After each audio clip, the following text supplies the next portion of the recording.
Welcome to the latest episode of the AdQuick Advertising Podcast, a podcast that explores the intersection of technology, advertising, culture, trends, all of the things that you care about.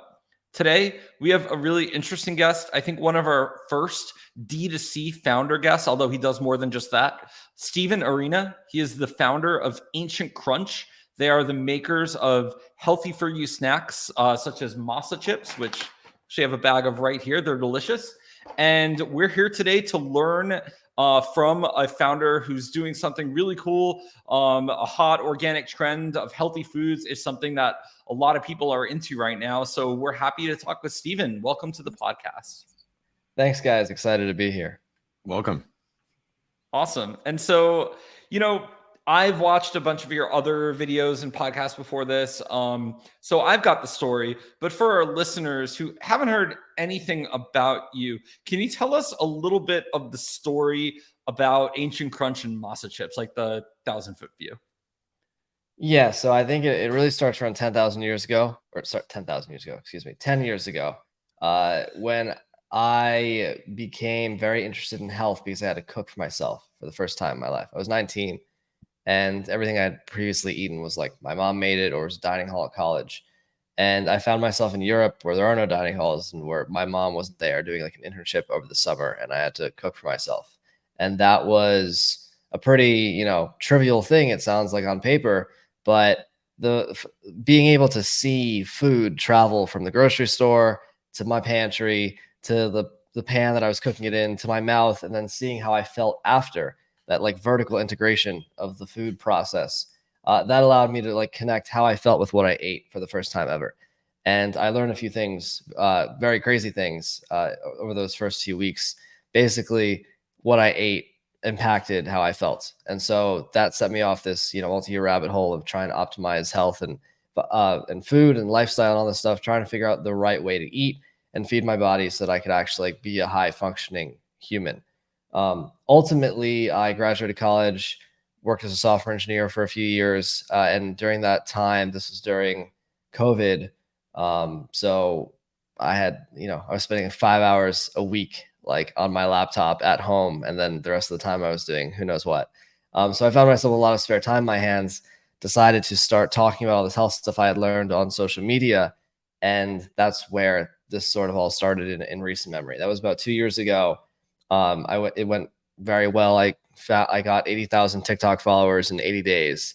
A few weeks later, I started Instagram, and then I started Twitter. And then a month or so later, I was on a New Year's trip with a few friends from college, one of whom was like eating Tostitos like one morning. And I'm like lecturing him. And it's like, I'm sitting here, I lecture everyone on TikTok about not eating seed oils. Then here's my friend eating a bunch of Tostitos. And I'm like, dude, we can't have this. So it ended up turning into a discussion of like, sort of the big values and challenges around health in general. Like, oh, sure, I don't have enough time to eat healthy like you. I actually work for a living because he was working in finance, and I was working in tech, and we obviously don't work that hard. At least we didn't back then. So it turned into this whole discussion of like, well, no, it's not that like you can't eat tortilla chips or junk food. It's that you shouldn't eat those tortilla chips or basically any others that you could buy in the store because they're all bad for you. But the key thing here is that they don't have to be bad for you. Most of them are, but they don't have to be. So I start describing what a good tortilla chip might look like. He's intrigued and he's like, okay, where can I get it? And I'm like, well, you can't. And so he's like, well, why don't you make it? And so then I was like, that's not a half bad idea. And then I went home, made it, and that was Masa Chips. So that's the high level story for you. So I'm going to skip around because I had a whole list of questions for you, but you actually just prompted me for, I think a question a lot of people listening to this might have, and that's, I have an idea for a physical world product, but I'm a software engineer. I'm a digital marketer. I'm a blogger. I'm someone that primarily works with bits. How scary was it for you as someone who is a bits worker to go into working with atoms? Because I asked the question because I think if I were someone who's a bits worker, which I am, the part that gives me anxiety is everything that happens after someone clicks purchase. Like I know everything up until that. Yeah. Right. Yeah, okay, that's a good question. So, funny story, when I was in high school, I hated like software. I hated computer science. I thought it was like lame and useless and like not real. This was, for context, like on age, this was, I graduated high school in like 2013. So I was being a bit of like a hipster Luddite back then. This is like around maybe like slightly before tech like really boomed in the early 20 teens. And so I didn't like it. I liked mechanical engineering. When I was a kid, I would build Nerf guns and sell them on the internet. And, I was very involved in like the Nerf internet community. I don't know if people are familiar with that. But so I was very mechanically inclined. I got like a metal lathe for my 16th birthday. That's what I wanted, like to be able to machine stainless steel and aluminum in my parents' basement. Um, so I suppose not that that translates exactly into making food, but it's not completely incompatible. And so I had never really had this identity of myself as a software engineer or just like a computer person. It was always more like, this is what like people will pay me well to do after I graduate college.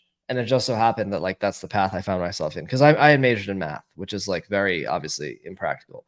Um, but I think the broader thing though, the lesson I kind of want to get at is like I was never a marketing person, right? That's probably a better comparison. Like, okay, you're an engineer or product or whatever. Are you able to do marketing? You're a data person. Can you do sales? Right. I think people should not limit themselves in boxes of any sort of endeavor if they want to be an entrepreneur. Like, it's, if you want to just be a software engineer, you're a bits guy, go for it. Like, that's what you're going to do. Have at it. But if you want to be an entrepreneur, no matter where it's going to be, you're going to have to embrace the fact that you're going to be doing everything. Like on a day-to-day basis, like I go from being a CFO to a COO to like a facilities manager to a CMO to, God knows what, a copywriter, right? Like, it's absolutely crazy, like what we have to do in a given day. And so if you're already going into this with the mindset that you're only one thing, then you're not setting yourself up right for success, in my opinion. One of the things that, so I've gone from bits to real world products before, helped a friend scale a lip balm company and miscellaneous other skincare products many years ago. And I wonder if maybe you could shed some light here, but did you encounter a lot of issues around like getting the actual product made in a facility and getting the recipe right? Because like for us, it was insane going through that process. Basically going to talk all these contract manufacturers like 10 times each, the refinement process. Is that still happening? So funny you ask, because my answer is going to be different than most other similar people in my position. We make everything ourselves. Like, Okay.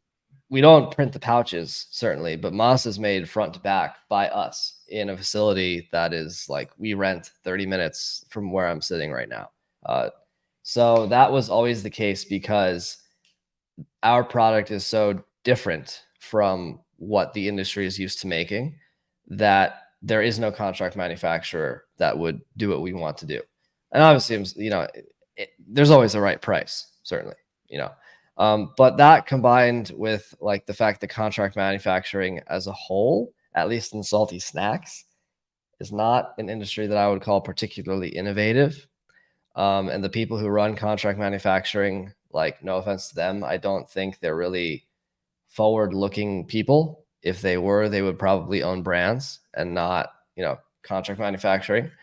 So there's like a certain mismatch. If you don't fit in with the pattern of what they want to produce, they don't need you. And it's not as if they are hurting for business either. Many of these people already are backlogged like 6 months.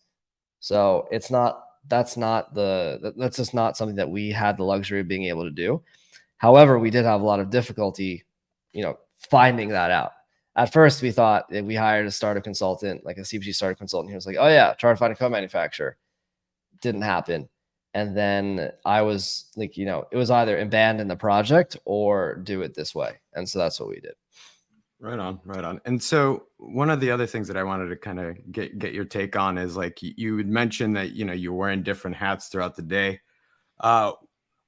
I imagine metrics have their place in time for every process. How did you prioritize, and which metrics did you think about in the early days versus which ones are you kind of thinking about now? Yeah, that's a great question. So in the early days, we didn't have like paid customer acquisition. Everyone was either someone who followed me on social media or someone who followed one of my friends that we roped in with affiliate codes to help promote Masa. So customer acquisition cost wasn't a thing, basically free. And if we did pay anything, it was a commission only after the purchase happened. But as we started to move into ads, and then of course ads across different channels, the thing that I really care about right now is on a blended basis, how much does it cost for me to get, how much did I spend on marketing divided by how many new customers did I get? Basically blended customer acquisition cost, or another thing that, we look at too is blended ROAS. For example, if I, for some reason, increase my CAC, but I also increase my AOV and the ROAS is the same, then I would rather have the latter instance because I get better contribution margin when the AOV is higher. So I think the blended CAC / ROAS math is something that we heavily prioritize. And then another metric that I think is very important, and we honestly haven't even figured out how to fully define it, but what we're trying to capture is how much people repeat spend every single month. So if on average someone comes in and they spend, a whole month's worth of new customers, the cohort, say, of, July of last year. If the July last year's cohort spent on average $100 each, how much did that cohort spend in August and September and October and November and December and every single month thereafter? I want to make sure that that number certainly is not decreasing, but is ideally like flat or increasing over time, meaning people are, as time goes on, the same set of customers starts liking the product more and increasing their order, both frequency and volume. So those two, I would say, are the primary KPIs. But of course, at the end of the day, it all comes down to like revenue and gross margins. So like that, it all feeds the beast. But those two things are how you can tell the health of your marketing setup. That's awesome. And I'm guessing a pretty small team. You're running like sophisticated marketing with all you just said. You're doing the things like a large company and a large, well-paid team of multiple $100,000 marketers knows what to do. I'm curious for other D2C founders who are probably less sophisticated as you. They're still figuring out metrics and cohort analysis and all the things you just talked about. Are you seeing any like channels that work out best if you're like just a small mom and pop shop and you're going to learn cohorts later, but you just need to get going? Sure. I mean, to be fair, I didn't know any of this stuff like 10 months ago. Like this, you figure this out as you go along. I've never formally studied marketing in the actual setting or had any prior business experience. But I think one of the things that I often go back to is the fact that like math, which I studied in college, and then computer science, which is sort of like an extension of math, is a very sort of fundamental discipline insofar as like the thinking patterns that you do in those areas are replicated or they're found hiding underneath the surface in places that you might not expect. So, most people don't think of marketers as having to go study math, but if you know that kind of thing, like, well, guess what? Cohort analysis is like an easy thing. You can learn in 5 seconds. It's not that hard. So to get at the question specifically, like what marketing channels, or are you saying like what like analytics or what ways of looking at stuff are the most impactful? Yeah, but I'm curious, just temperature check, what channels have been working out well for you from I guess both customer acquisition and also loyal customers, right? Yeah, sure. So our acquisition is primarily Instagram ads and Instagram affiliates, influencer affiliates. Like these are people that we pay like on a commission basis with a discount code that like people buy Masa through their link or whatever. It's like they get paid after the fact. So those have been the entire time, those have been our best channels, and those are the ones that we're still continuing to scale out primarily, at least for the next 6 months. We haven't really done anything on TikTok. I have a personally like decent following on Twitter, And so, especially in the early days, that was like very impactful for us. But there's only so much that scales, at least as far as time is concerned. I think founders having a social media, like some social media, like fame, so to speak, even if it's minimal, is very valuable. But there comes a point in time where you don't have time to tweet. I don't have time to tweet. I don't know how Elon does it, but he also like has a whole staff. So it's like I don't have a staff. To your point earlier, it's like me and my co-founder and now four people, only one of whom or two of whom are full-time, like doing laptop work. And then it's the factory, and that's a whole separate beast. And so there's like 14 employees there, like working 9 to 5, but that's a whole separate animal. So yeah, we have to do a lot. And so focus is important. And yeah, I think the Instagram ads and affiliates work out best for us. I'm sure your mileage may vary, and I certainly have thoughts about what channels work better for which type of products and blah, blah, blah, blah. But for us, it's been the affiliates and Instagram ads. For many of the other founders that I know in the space, they've always mentioned to me that getting in real life distribution is at the top of their list of priorities. Mhm. Can you maybe share how you think about getting into Yeah. grocery stores or getting into other types of retail? So this is like CPG specifically. Yeah. Yeah, I think that retail is a very bad idea the smaller you are, and it's a better idea the bigger you are. Just to name a few reasons why. So on D2C, I know who my customers are. I know their email. I know their phone number. I know their address. I know how much they bought. I know when they bought. I know, the frequency at which they bought. I know when they click on my website. I know when they open my emails, right? We know all that stuff. That type of thing is immensely helpful. You don't get that at retail. And so, even knowing, so like I know for a fact that about half my customers eat masa plain.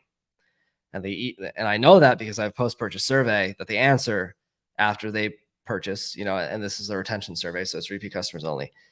They answer, oh, I eat masa among 4 different ways, and I can see how they're eating it. I know what diets they follow.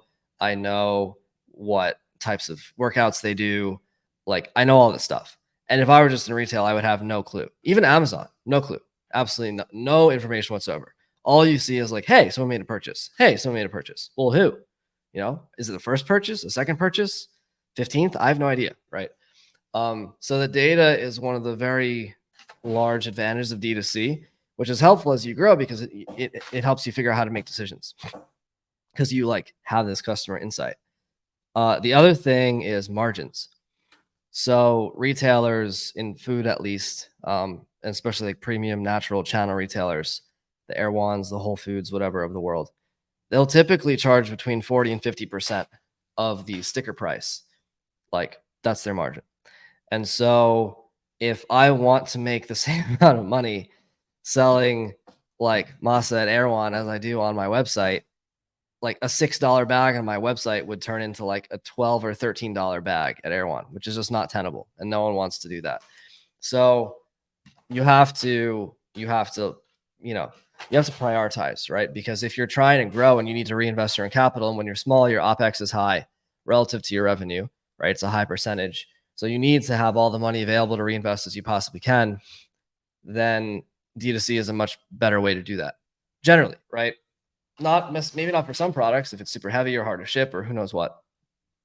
Or if it's super cheap, right? You might not even make up the shipping cost. So for us, it's been the case that retail is bad because of the margins in that regard. But also what's even worse, everyone's going to do retail, right? That's the obvious math. The hard math and the real and people don't know why retail sucks is the working capital. So today, if I want to go sell chips, right, I got to go buy pouches, and that's probably my biggest lead time item. Depending on where I get them from, it could take 6 weeks to get the pouches. Tallow, I buy it. It shows up, 2 days later. That's not a big deal. Then I'm cooking with it the next day. Corn, same kind of situation. However, so I can make a bag and then sell it, and then I ship it out only after I've been paid for it by my customers on Shopify. So my cash cycle on a blended basis is maybe a few weeks, right? Like on average with pouches, about a few weeks. But at retail, you have to do all that stuff. You have to buy all the inventory, and then you have to make it, and then you have to pay to ship it. And you're shipping pallets across the country. It's like hundreds of dollars per pallet. So then you have to pay to ship it. The data center's got to check it in. Not the data center, the distribution center, the DC. The DC has got to check it in. They have to send it to the store. Then the store's got to stock it, and then like the distributor is like charging the store, and the store has probably 1 week or 2 week terms with the distributor, and so then the store pays the distributor, and then the distributor, depending on who they are, they might literally have 30 or 60-day payment terms to you. And so by the time this is all said and done, you're getting paid for your inventory 90 days after you had to ship it out. And that doesn't even include what the working capital you needed before you even shipped it out. So that sucks, right? Like basically we've been doing our long-term projections, and the amount of working capital we'll need on like a mostly retail business is around 25% of annual COGS, just hanging out always, and if you're growing, like, you're making that even bigger because, you're having to build up inventory more so than what you're currently selling, right? Because you're getting paid 90 days ago for what you sold 90 days. But if you're big now, you're like 1.5 times bigger. So you have even less money to pay for what you need to buy now. That really sucks. Like that's really shitty. And if you don't have a lot of capital to tie up in working capital, which you don't because you're small, then you have to deal with this somehow. And that's why a lot of businesses literally fail for this reason. Fortunately, my co-founder was a VP of a private equity company and was a consultant before that. And so like I now have been taught what working capital means, and I understand all this. But this is like a big sort of hidden enemy, or like it's like a mine in a minefield or something that like a lot of people will miss, unfortunately. So I think the product is awesome. I think it's clear you guys are really smart and doing cool manufacturing. I think D2C is great because, shelf space should be infinite, and you should be able to have infinite choice to find the very best chip that exists, right? Not just the one on the shelf in front of you.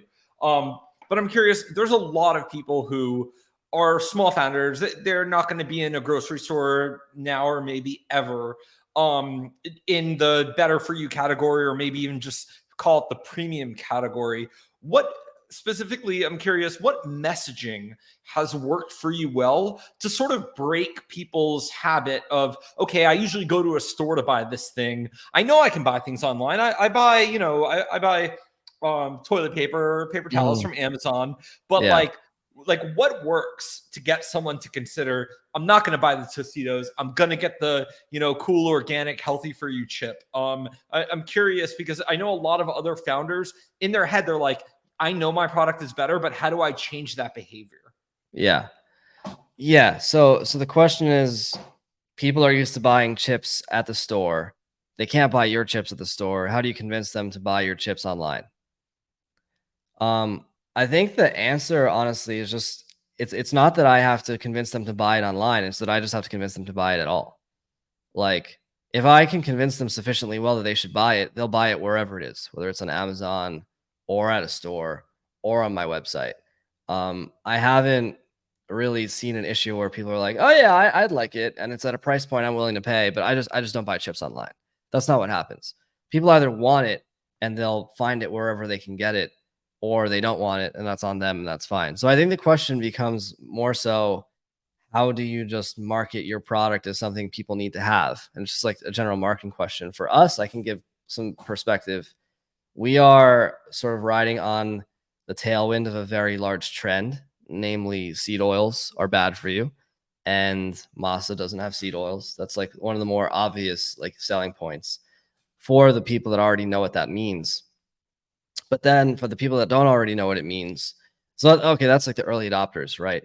So I guess the takeaway there is like find a trend that is growing and that people care about, and figure out a way for your product to speak to that trend in some way. Keto was an obvious example before this. I'm sure some people are still keto, although it's certainly not as popular as it was 5 years ago. Gluten-free was a trend before that. Veganism is a dying trend, but it still is a trend. So like you can't educate everyone on your own. You don't have enough money to spend on that much like awareness or brand awareness marketing.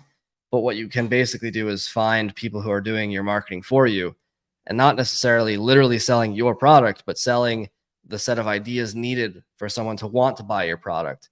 And then you piggyback off of that. And then that's one of the great things about affiliate deals and like affiliate commissions and all that stuff, is those people are already promoting to their audience everything that they need to know in order to want to buy your product.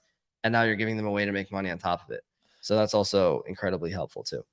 It is funny, and the web is so cyclical because for a while affiliate marketing was completely dead, and it was resurrected by influencers with large followings who Right. I think the thing that was missing was you. I think the thing that was missing for a lot of these people is they didn't want to go out. Like, really, what were you affiliating back in the day? Like, just links to t-shirts on Amazon, right? It's like not really interesting. So I actually think like all the D2C founders are just like, it is a great fit to resurrect the idea of affiliate marketing. Yeah, it's been, so I can't speak to other niches, but affiliate marketing is like, has a very strong presence in the health and wellness and fitness space. Because there's so many products that people buy to further their health and fitness goals, like supplements and clothing and workout equipment and like food and powders and teas and whatever, all this stuff.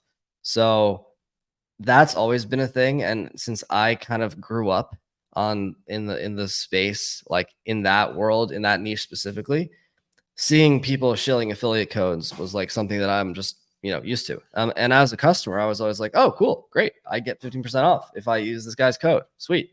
So that's a natural thing to this industry. I don't know how much it maps onto other industries. And also the bigger influencers tend to not like that type of deal too.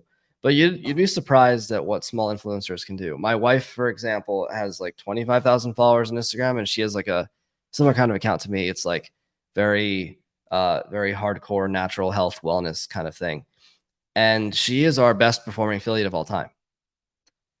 Like, she has 25,000 followers. Obviously, she posts about it more because she's my wife. And so, duh. But at the same time, she has made more money than any other affiliate as well.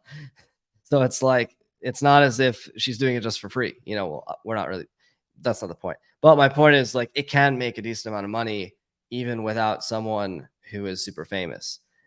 If anything, smaller influencers are higher trust.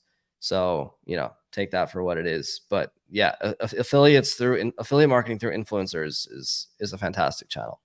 Yeah, I agree. And I think it's definitely not about large numbers. A friend of mine went to work at Purple, the mattress company, and when I moved, I'm not an influencer online, I'm just a marketer, but he sent me a Purple mattress for my new home, and of course he didn't tell me to even tweet about that it was from them, and I shared it. And to this day I still get questions from people saying, I want to buy a mattress. He says I've sold at least 100 mattresses for them from just like a few tweets. I put my dog on some of the tweets. They even promoted some because I told them they could. But you're right. It's like, the people who, you don't have to be famous. You just have to have, people who trust you and trust your ideas online, and you can sell things. So I'm probably a bad example because I'm in marketing. So it's like, it's too meta. But, if you were to share, like the influencer sharing about specific health and wellness trends, and they have 25,000 people following them, whether they're your wife or just a random person, that person probably has more trust with that group than some random celebrity who's just way more handler thing. Yeah. And also they're following them to buy products, right? People are like, especially in that niche, people are following because they have a problem and they're looking for a solution, and they're ready to dedicate their resources to solving their problem, whether it's time or money or whatnot. So there's a lot of these accounts that are like, eat this, don't eat this, right? They're at the grocery store, like Paul Saladino does this. He's like, oh, this is bullshit, have this instead. People are literally signing up to watch this content where he's telling them, oh, go buy this thing.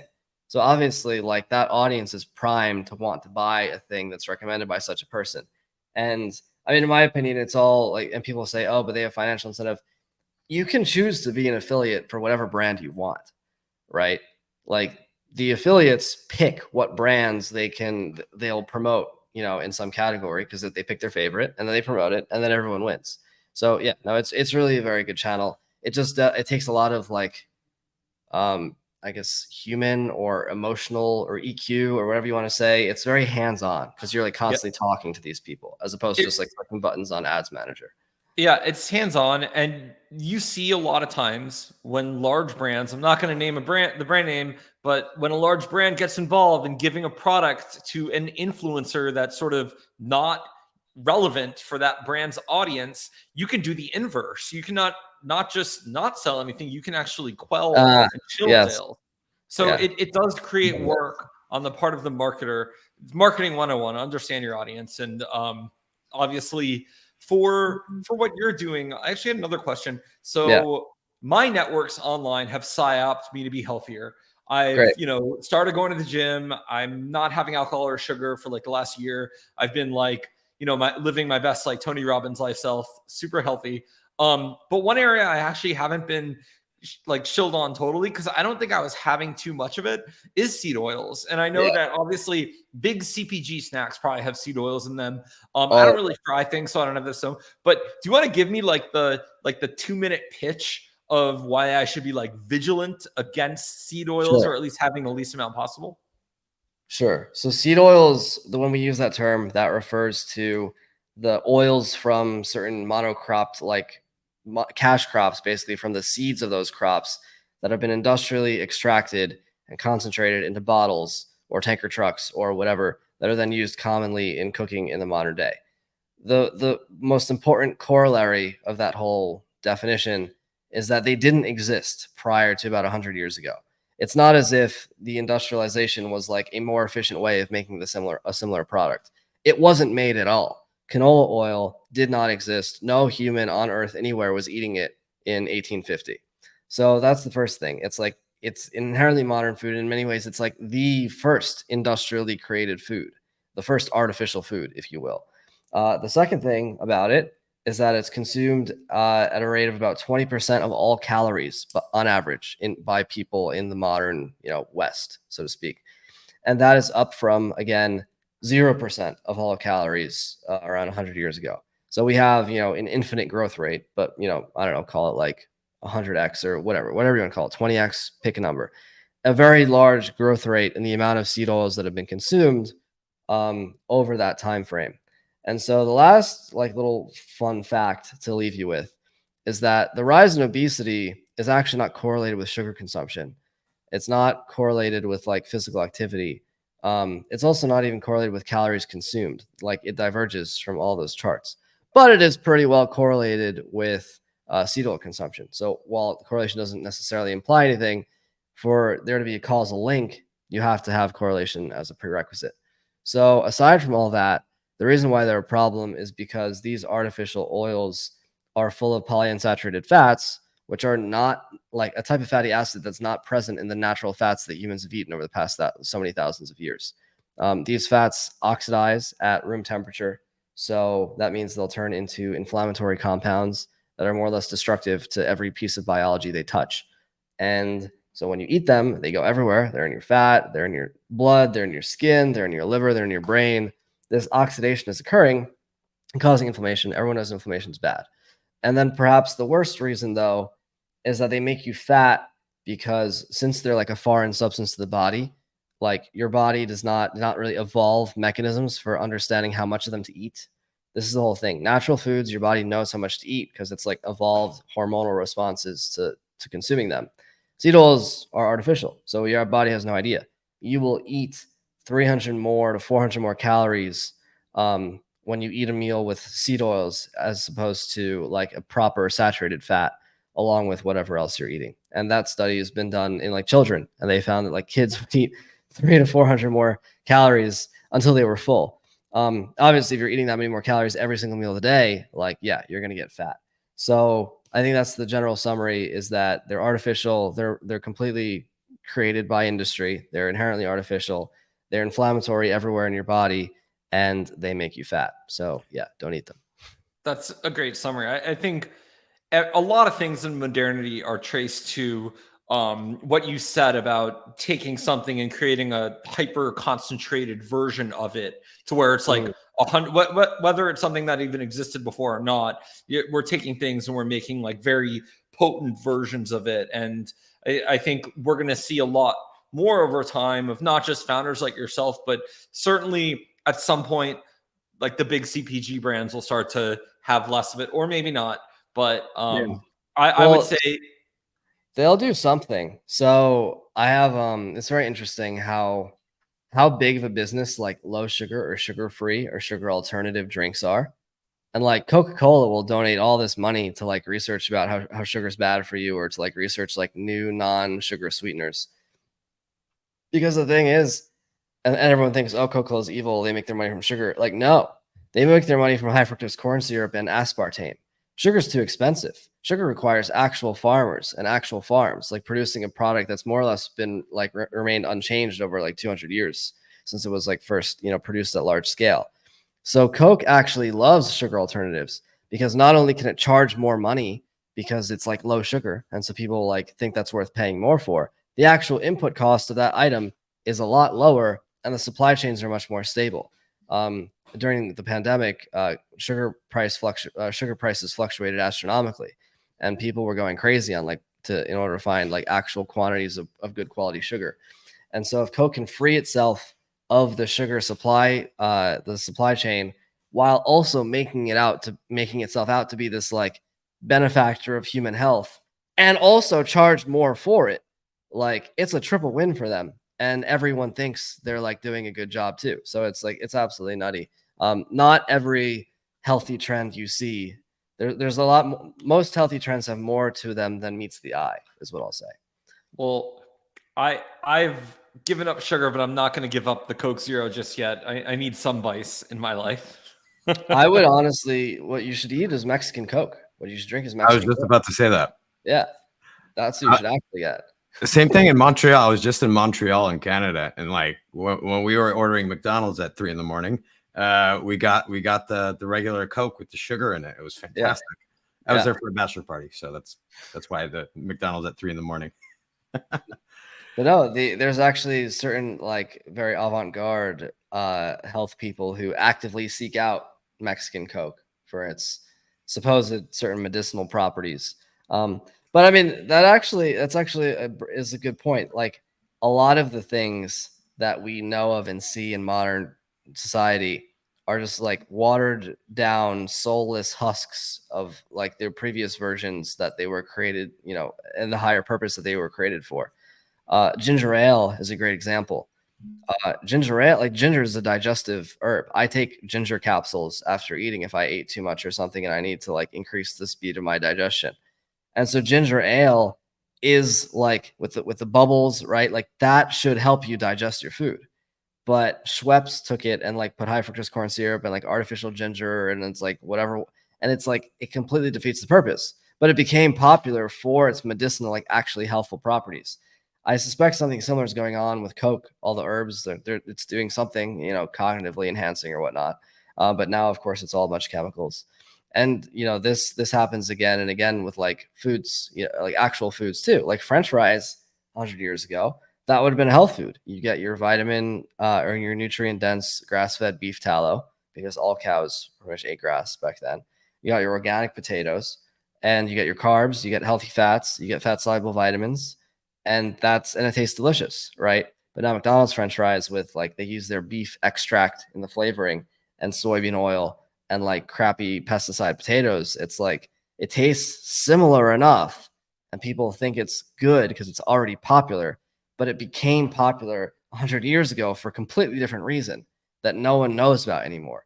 And the tradition, like the actual purpose behind it, is lost. And now it's just like, a corporatized, watered down, like piece of shit, basically. So yeah, that happens in every single category that you can think of. Yeah. And I think the sort of function of capitalism functioning well would be that, hey, that's a room in the market for you to make a, organic, all grass-fed beef, burger joint that serves you a real hamburger. And so, the push-pull that with what you have versus the CPG snacks are like, look, I'm taking this traditional thing that's been made and bringing it back. And then, if you get big one day, you're a man of principle. Maybe, you won't make yours cheap because, you have some finance guy telling you to do that. But that's been the cycle of capitalism for, No, I'll just now I get to buy the years. lobbyists and bribe politicians to regulate my industry to my benefit. So I mean, the point about capitalism is interesting because it's like there are free market dynamics at play here, but at the same time, like toxic food, like big CPG, whatever, is cheap because the government subsidizes the input ingredients and the farmers that grow them, or the industrial farms. I wouldn't call them farmers per se. So it's people like to think, oh yeah, there's a certain sense like, oh yeah, just compete with them or something on the open market, like a fair fight, right? It's not a fair fight because your tax dollars, even if you don't eat soybean oil and Tostitos and whatever else, your tax dollars are going straight to those companies because they're able to charge lower prices because their inputs are subsidized by your money.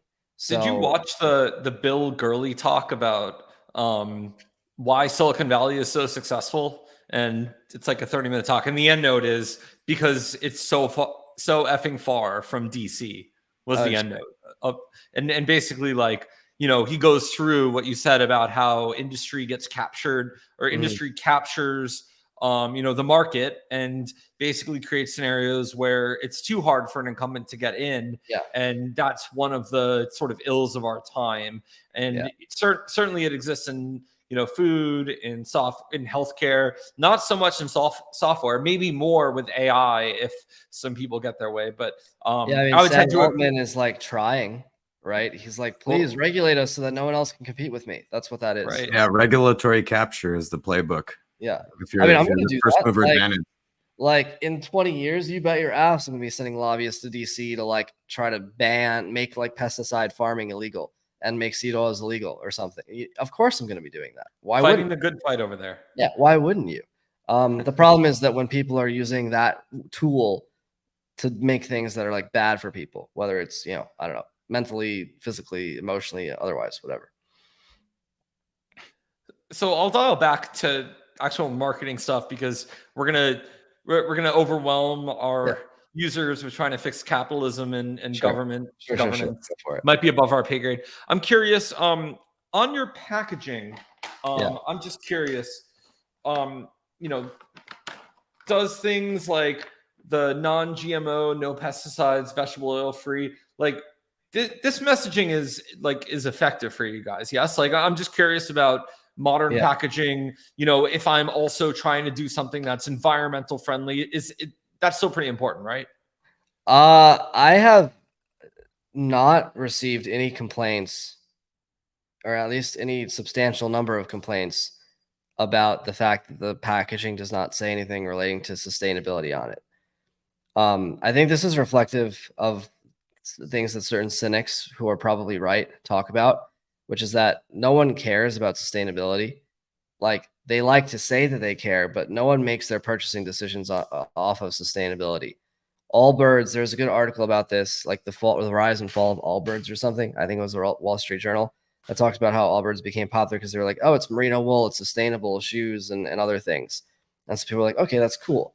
But the problem started happening when merino wool, and I'm not saying I don't like merino wool because I love merino wool, but merino wool in the way that they were using it in certain products led to, undesirable product characteristics such as lack of durability, or it got too dirty, or it was ugly or something.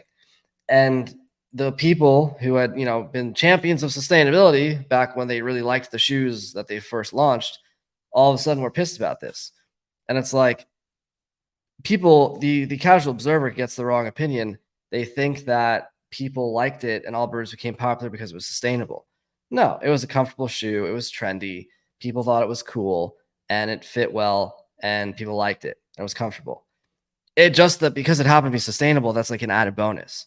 And you can tell that that's the reason, because the minute that product characteristics diminished, no one gave a shit, despite the fact that it was sustainable. And so the same thing is true in packaging, right? Even if your packaging is quote unquote sustainable, what does that mean? Okay, I actually talked to the bag vendors because I was like, I know some other brands that have this sort of compostable packaging, so I want to figure out what that means. basically, if you throw the bag out, it will turn to methane in maybe 500 years instead of 5,000 years. That's what it means. And so that sounds great. Cool. Okay, it'll accelerate the decomposition. But guess what? If your package ends up in a landfill that does not collect methane, which most landfills do not, then you're releasing methane even quicker into the atmosphere, which is a higher greenhouse gas effect than carbon dioxide. So like it's actually counterproductive to use these like quick biodegrading plastic packaging in a garbage waste system that doesn't actually like capture methane and use it for power generation.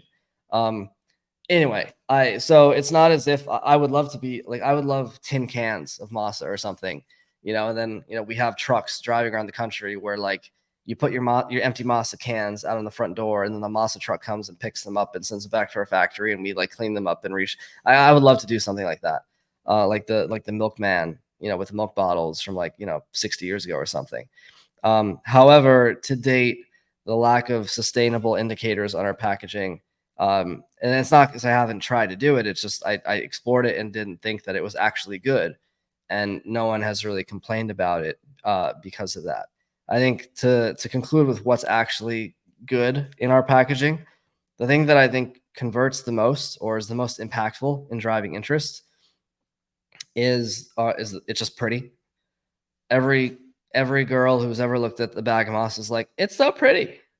Like everyone, and it's a very minimalist, like, I don't know, it's just very attractive, right? It creates an aura around it that is somewhat hard to describe, but people see it and they like it and it stands out. And the fact that it says 0 grams of seed oils on the front, that was actually not originally there in our first design, but we added that. And I think that's really helped. But yeah. All right, great. Well, this has been really awesome, Stephen. We appreciate you coming on the podcast. I think our listeners learned a lot about not just seed oil, but I think your story as a D2C founder. You have a lot of wisdom that hopefully people can take to their teams and start to do better with things like analytics and cohort analysis. I think is super smart. Where can we find you online? Sure. You can follow me at Really Tan Man on Twitter and Instagram, or buy Masa Chips at masachips.com, MASACHIPS.com.